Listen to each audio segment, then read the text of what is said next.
Keir Starmer has furthered his attack on free speech in an attempt to shut down genuine political debate in Britain. Hello everyone, this is Andre Walker. Thanks so much for watching this video. Please do subscribe to my videos, but also hit the bell notification icon. It's the best way to absolutely guarantee you get all my videos as soon as they are released.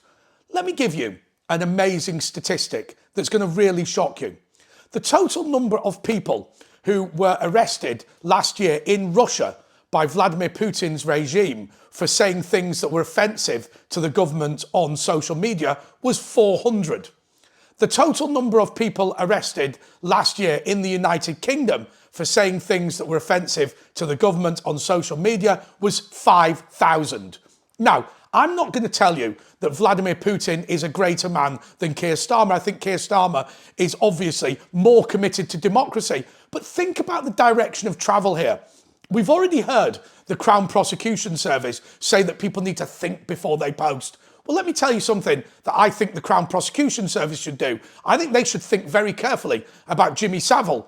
And I think they should think very carefully about Mohammed Al-Fayed. When the Crown Prosecution Service was founded in the 1980s, it was supposed to roll out a without fear or favour prosecution policy, where even if you were rich, even if you were powerful, even if you were politically connected, you would get the same justice as someone who was poor, down and out and destitute. No evidence of that.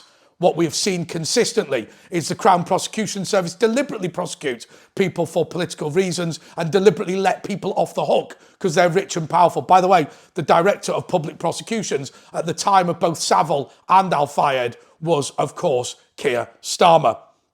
You know, hate speech is something that is very much in the eye of the beholder. And I don't think that we should be allowing what has gone on now in Scotland, supported, by the way, by Keir Starmer. First of all, a lot of this hate speech is self-amending. But secondly, you're not going to believe this. In Scotland now, being in your own home is not a defence. That is to say that if you say something considered hateful or malicious and your children mention it to teachers at school, not that teachers spy on the kids or anything, then you can be prosecuted for saying something in your own home. That is a significant step towards taking away free speech from people in Scotland. And of course, there were threats that if you broadcast into a Scottish home, as we're doing now, then that might be grounds for the Scottish police to come to England, Wales or Northern Ireland and arrest you. Something that, thank God, the Scottish police haven't done so far. But let me tell you the most amazing case.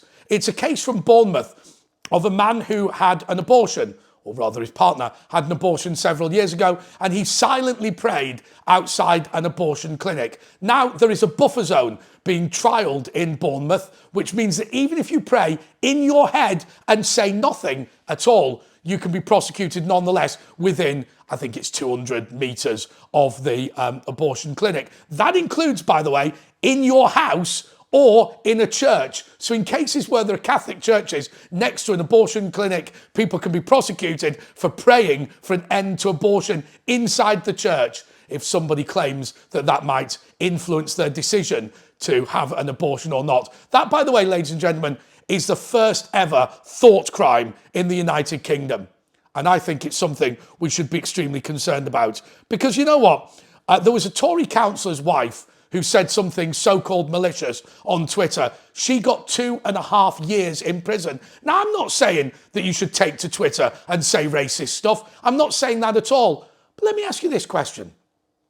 A Tory councillor's wife gets 2.5 years for saying something on Twitter. The man that sent Hugh Edwards child pornography did not get a prison sentence at all. And Hugh Edwards, for receiving it, did not get a prison sentence at all. So, if you say something off colour on Twitter, you would be better off sending child pornography via WhatsApp to Hugh Edwards because you would be dealt with less stringently as a result. What sort of moral bankruptcy are we in if that is the situation in this country? And remember something. In order to make way for all of Keir Starmer's new political prisoners, and by the way, I think we should call them political prisoners. Yesterday, I argued that Tommy Robinson shouldn't have gone to prison. That contempt of court charge was absolute garbage. The reality is that the people that knew that Tommy Robinson hadn't defamed anyone were under non-disclosure agreements, so couldn't go to court. He failed in his court bid by a mere technicality. But in the end, we've got all these political prisoners that Keir Starmer is so determined to put in jail. And we see them being put in preference to people being thrown out of prisons. What about the case of Peter Lynch? Peter Lynch, 61-year-old guy, he'd never done anything in his life, and then he got convicted of kicking off over Southport. And by the way, today we discover that the guy responsible for Southport has been charged with a terrorism offence. Don't want to say too much about that because we don't want to prejudice the case. But Peter Lynch, age 61, goes into prison and he dies in prison of a heart attack. This is somebody now who has significant problems in prison because of the following. The minute you're labelled far right, the prisons are full of Islamic fundamentalists. And just like what they tried to do with Tommy Robinson in Belmarsh, they know that you will be beaten up if you go into these prisons.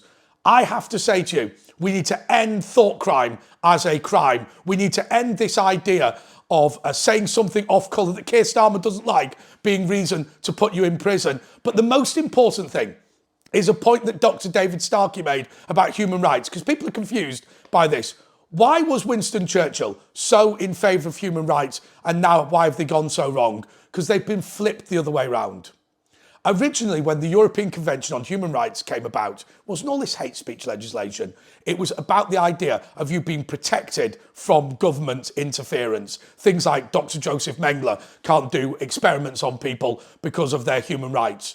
Well, now what has happened is the whole thing has turned round. It is now a method by which the government can force you to agree with its morality. So originally it was about you, now it's about the power of the government. We're going to see more and more hate speech being put forward, more and more legislation being put forward, and more damage to our civic society, to our political discourse. Because I will tell you, the number one thing that the political left believe, and I will tell you, Starmer is exactly the same. They believe that the right are evil and the right must be prevented at all costs. And the way to do that is to ban freedom of speech. Starmer is starting to do it. And we are now in a position, and I say this as a child of the 80s, where you will be less harassed for public comments on social media if you are a Russian living in Russia than you are a Brit living in Britain. What a sad indictment. This man, Keir Starmer, as far as I'm concerned, is a dangerous extremist, and he's somebody who should be removed from number 10. It's unbecoming to have a man of this standard there. Thank you so much for watching this video. Please do subscribe and hit the bell notification icon. It's the best way to absolutely guarantee you get all of my videos as soon as they are released. Until next time, goodbye.